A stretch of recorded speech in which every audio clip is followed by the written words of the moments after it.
High court Allu అర్జున్కు ఊరటనిస్తుందా లేదా Nampally court ఇచ్చినటువంటి తీర్పునే high court కూడా యాక్సెప్ట్ చేస్తూ అల్లు అర్జున్కి ఊరటనివ్వకుండా రిమాండ్ విధిస్తుందా అనేటువంటిది మాత్రం చూడాల్సినటువంటి పరిస్థితి ఉంది. సో మొత్తం మీద ఉదయం నుంచి కూడా 11:45 అల్లు అర్జున్ నివాసానికి పోలీసులు వచ్చినప్పటి నుంచి ఇప్పటి వరకు జరిగినటువంటి పరిణామాలను కనుక చూస్తే ఒక రకంగా అల్లు అర్జున్ మానసికంగా సిద్ధమైనట్టుగానే మనం చెప్పవచ్చు.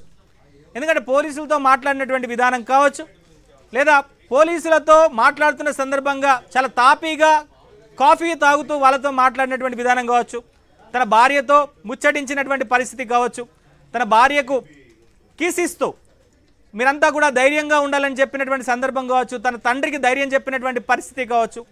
ఒక రకంగా అల్లు అర్జున్ ఈ విషయంలో మానసికంగా సిద్ధమయ్యారు. ఎందుకంటే ఆల్రెడీ ఈ కేసు నుంచి తనను తప్పించాల్సిందిగా, ఈ కేసుకు నాకు సంబంధం లేదనేటువంటి విషయాన్ని హైకోర్టుకు తీసుకెళ్ళినప్పటికీ కూడా ఆయన క్వాష్ని హైకోర్టు రిజెక్ట్ చేసింది.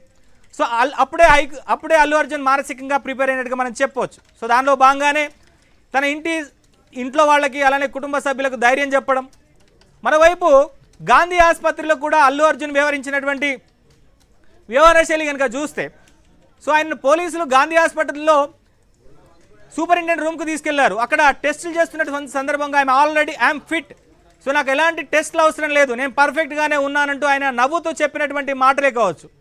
ఇవన్నీ కనుక చూస్తే అల్లు అర్జున్ జైలుకు వెళ్ళడానికి సిద్ధమైనట్టుగానే మనం చెప్పుకోవచ్చు. ఎందుకంటే ఈ కేసులో అంత గ్రావిటీ ఉన్నట్టుగా కూడా అల్లు అర్జున్ భావిస్తున్నారు.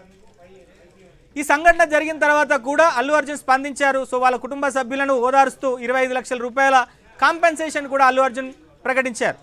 అయినప్పటికీ కూడా ఇట్లాంటి సంఘటనలు భవిష్యత్తులో జరగకుండా ఉండడం కోసం కోర్టు ఈ విషయంలో కొంత కటువుగానే నిర్ణయం తీసుకుంటున్నట్టుగా మనకు కనిపిస్తుంది. మనం విజువల్స్లో చూడొచ్చు.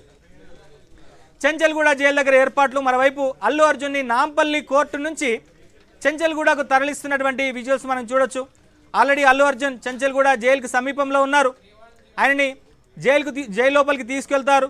మనం చూసాం జైల్లో ప్రాసెస్ ఎట్లా ఉంటుందో. ఒక నిందితుడిని రిమాండ్కు తరలించినటువంటి సందర్భంలో ఆయనకి ప్రత్యేక ఖైదీగా ఉంచుతారా లేదా, ఎందుకంటే ఆయన ఎటువంటి ఇంకా దీనికి సంబంధించినటువంటి ఒక జస్ట్ రిమాండ్ ఖైదే. సో కాబట్టి కొన్ని అవకాశాలు, ప్రత్యేకమైనటువంటి సౌలభ్యాలు కానీ ప్రత్యేకమైనటువంటి సౌకర్యాలు కూడా అల్లు అర్జున్కు ఉంటాయి. ప్రత్యేకమైనటువంటి